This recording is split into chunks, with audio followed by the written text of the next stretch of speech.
Hey everyone, welcome to Legal Limelight. Today we have Christina Previte, who's going to be hopping up here.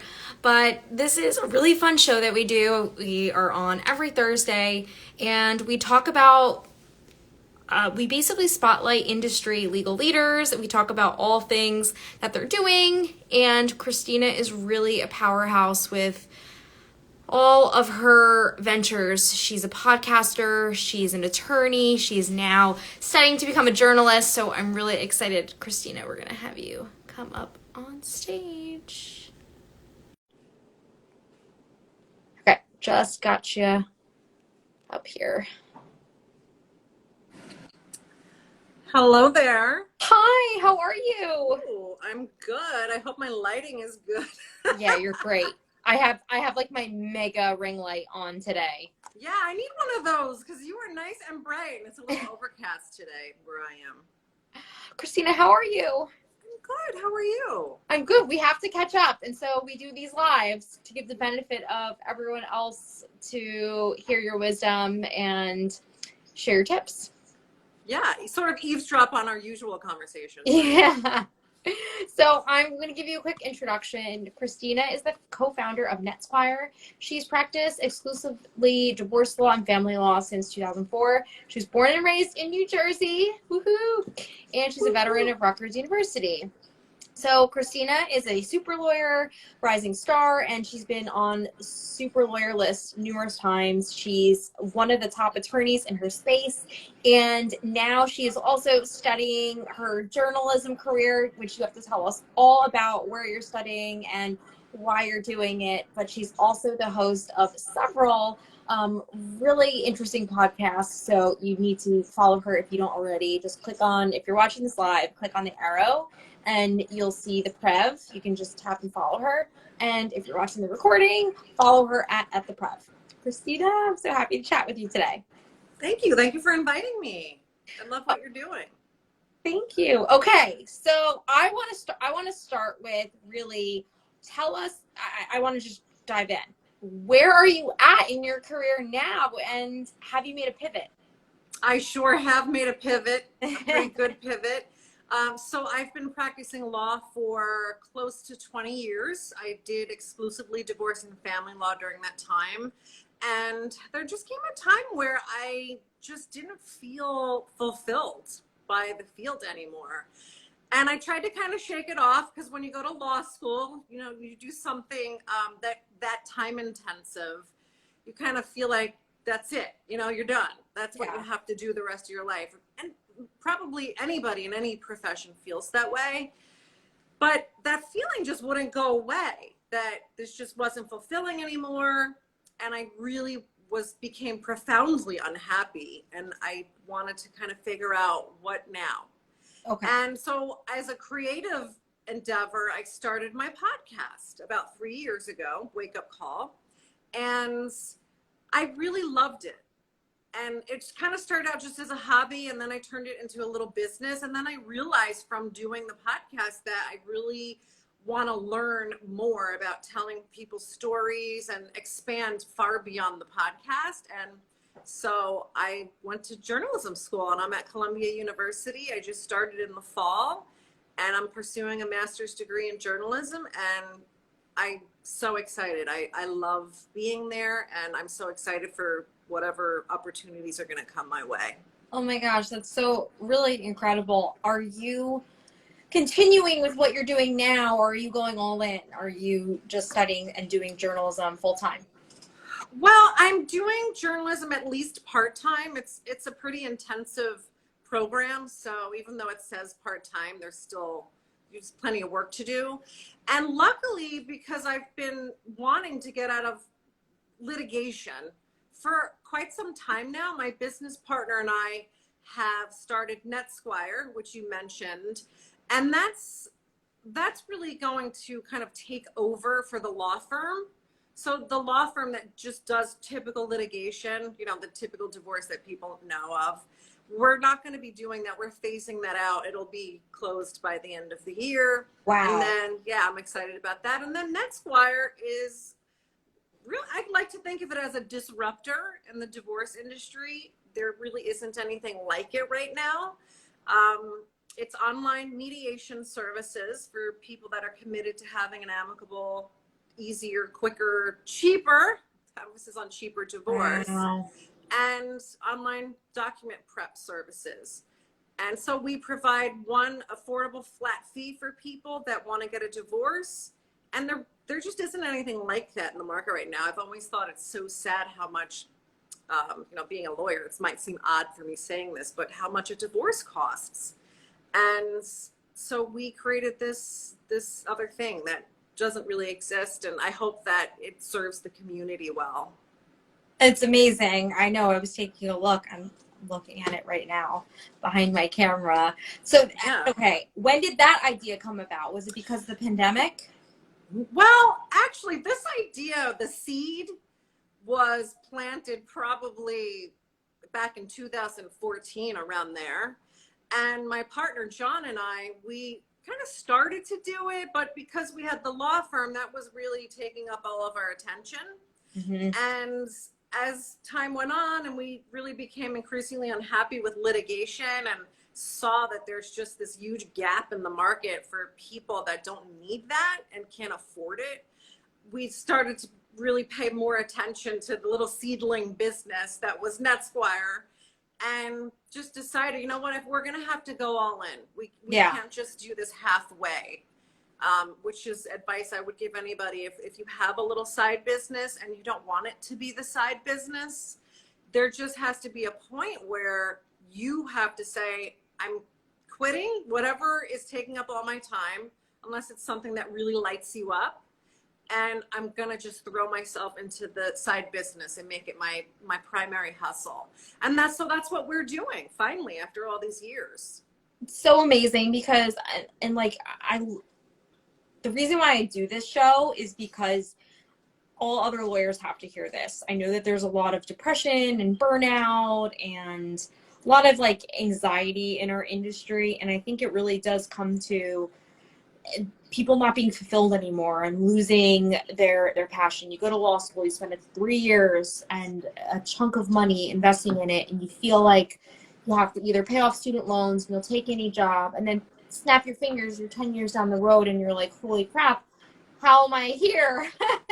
Yeah. So do you have any advice for attorneys who are thinking and they have other ideas, both, because I love this, you have two different pillars. You took an idea that you've turned into a business that's innovative, that's still within the legal industry, but then you've also took an initiative for your own hobby with journalism. So do you have any advice for attorneys who are just run-of-the-mill, grinding it out right now at a law firm, and maybe have an idea or have a little bit of a dream, but they feel like it's very not concrete? Yeah, there's so many people like that, and I was that person for years, far longer than I care to admit. And I think you just get to a point where, I guess I call it the misery threshold. If you get miserable enough, if you reach your misery threshold, you're just done. I used to joke that I hate this so much that I'm ready to just go be a barista at Starbucks. It can't be, it's got to be less stressful. And it's so sad to go through life that way, thinking that you have to go to work every day, whatever you do for a living. Yeah. If you're self-employed or not, to have to fill your day with something that truly makes you unhappy and not be lit up by it, is so sad. And I think once people can accept that you don't have to live like that, you really don't, then they can, leave some room for their mind to actually entertain the possibility of doing something else. And you might not know what that thing is immediately. It took me years to figure it out. I just knew I was unhappy and I wanted to do something else. And starting the podcast was sort of a first step that I didn't know was going to lead to journalism. But I just did something I wanted to do. I enjoyed it, and it just kind of took off. And I think that's what people should do, is really pay attention to what lights you up. Don't think about, oh, what other job could I do? I think that's what a lot of people do is what if they think of it in terms of a job. Mm-hmm. And they think of it in terms of what positions they know of, right? At maybe another law firm or another business. Don't do that. Yeah, obviously we all have to make money, right? We have to go to work every day, but think about the things that you really love to do. What lights you up? What would you do if money was no factor and you could just do that thing all day? And then you just kind of go from there. You figure out, how can I do something else and maybe even ease into it and see how I can turn that into a paying thing. I love that.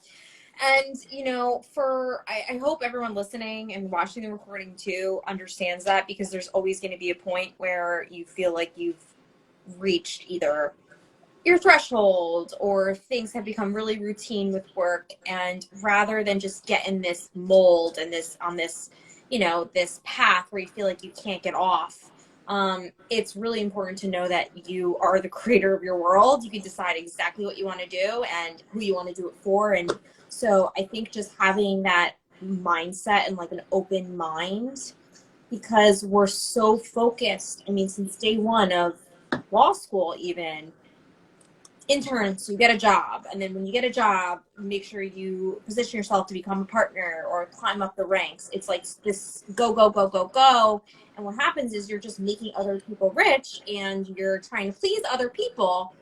And it's fine if you work at a company, but you need to be a part of the mission. You need to feel value. And if you are going to grow with a company and really help build their brand, because face it, that's what you're doing, you need to know that the companies also, they care about you and they care about your own brand. And it doesn't matter if you're an employee or not, you can start branding personally online through LinkedIn, and this is like a new wave that we're in. So I think just everyone, it totally touches on a major point where you can live a better life. It doesn't matter what job you have, but really taking a step back and thinking, am I being fulfilled? Is this the right place? Or what else can I be doing?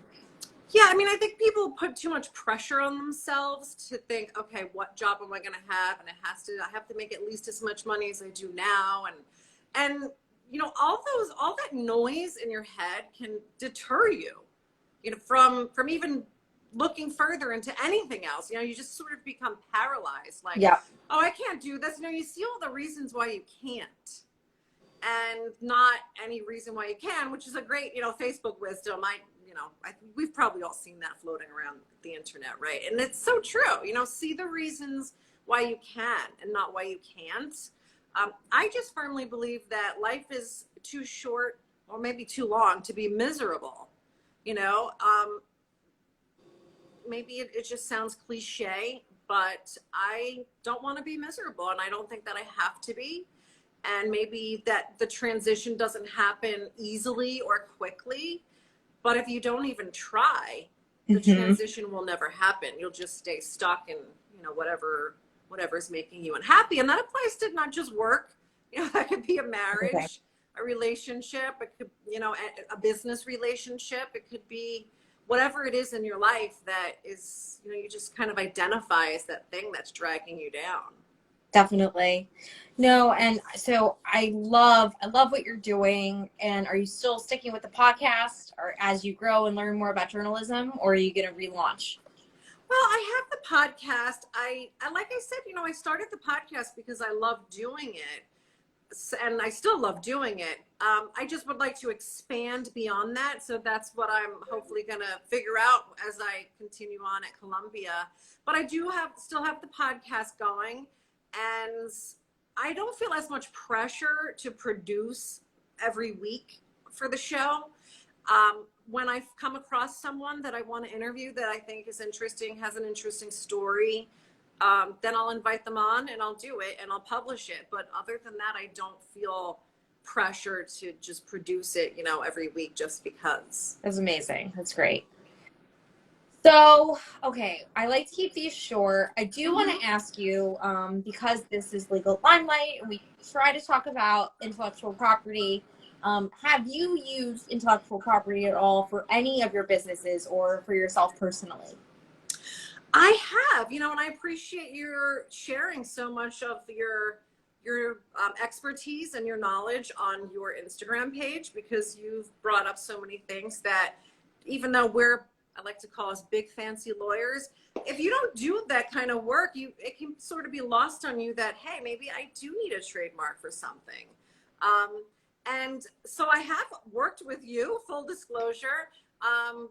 Maybe you remember what the documents are called, but they were basically releases and work contracts for people that are guests on my show, so that, any of those little legal entanglements are addressed and that there's no loose ends hanging out there. I didn't want to deal with that. And, you have obviously saw the importance of it. And so I had you handle that stuff for me, so I didn't have to do it.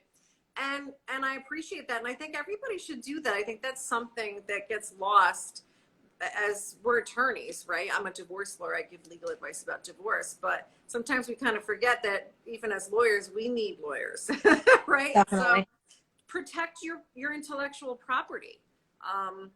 If you have a podcast, because that's so popular now, make sure that you are having your guests sign something. Just, acknowledging that you can publish it and you don't have exactly what your arrangement is, so that you don't have any potential problems later. If I forgot anything, forgive me. No, that's great. I think that's great.